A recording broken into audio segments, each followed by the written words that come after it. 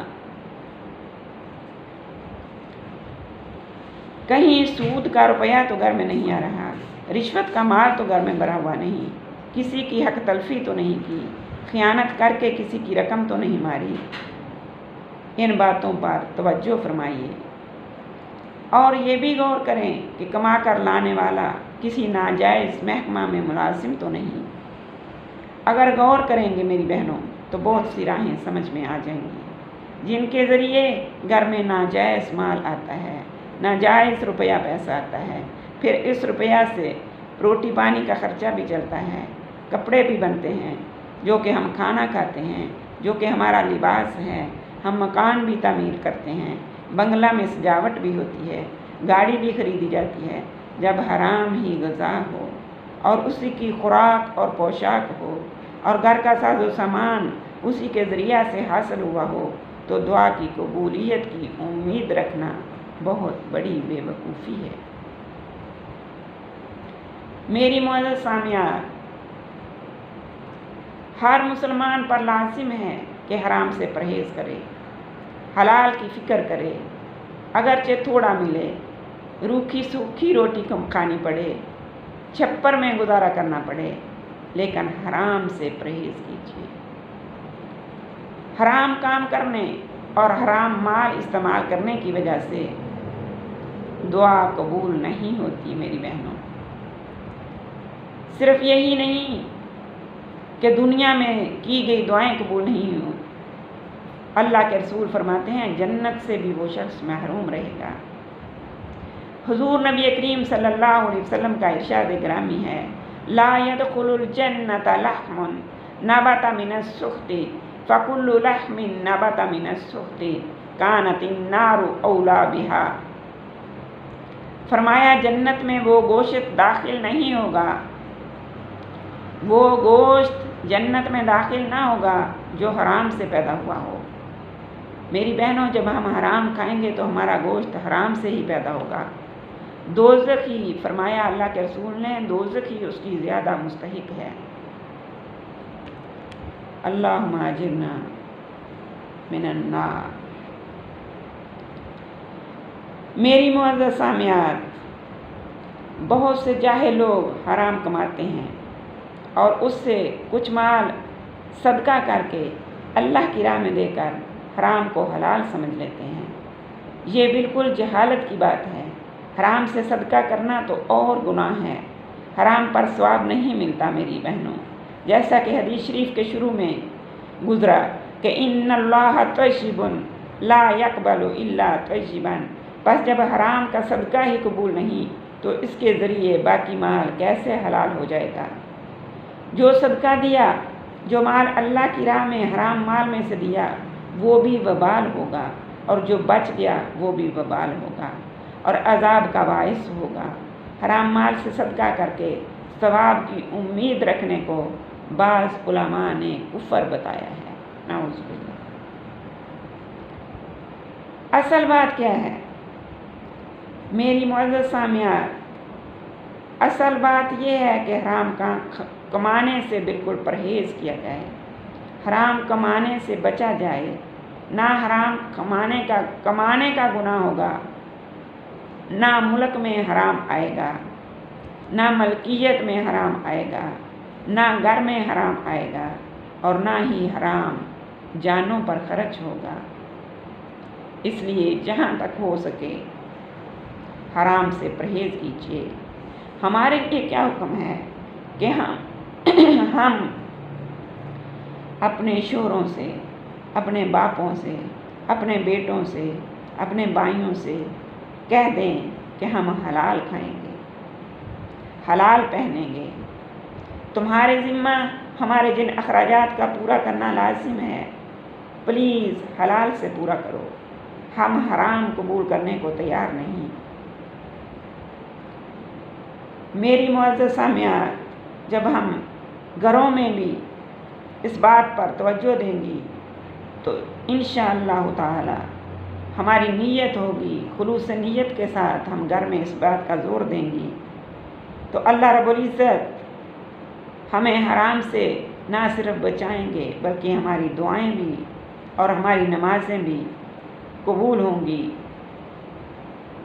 حرام کے ساتھ دعا کبھی قبول نہیں ہو سکتی۔ اگر ہمارا شوہر، ہمارا بیٹا بینک میں ہے یا کسی شراب کے محکمہ میں ملازم ہے، رشوت لیتا ہے یا کسی بھی طرح حرام کماتا ہے، تو میری بہنوں، ہم اپنی اپنی کوشش سے ان کو روکنے کی، ان کو منع کرنے کی کوشش کریں۔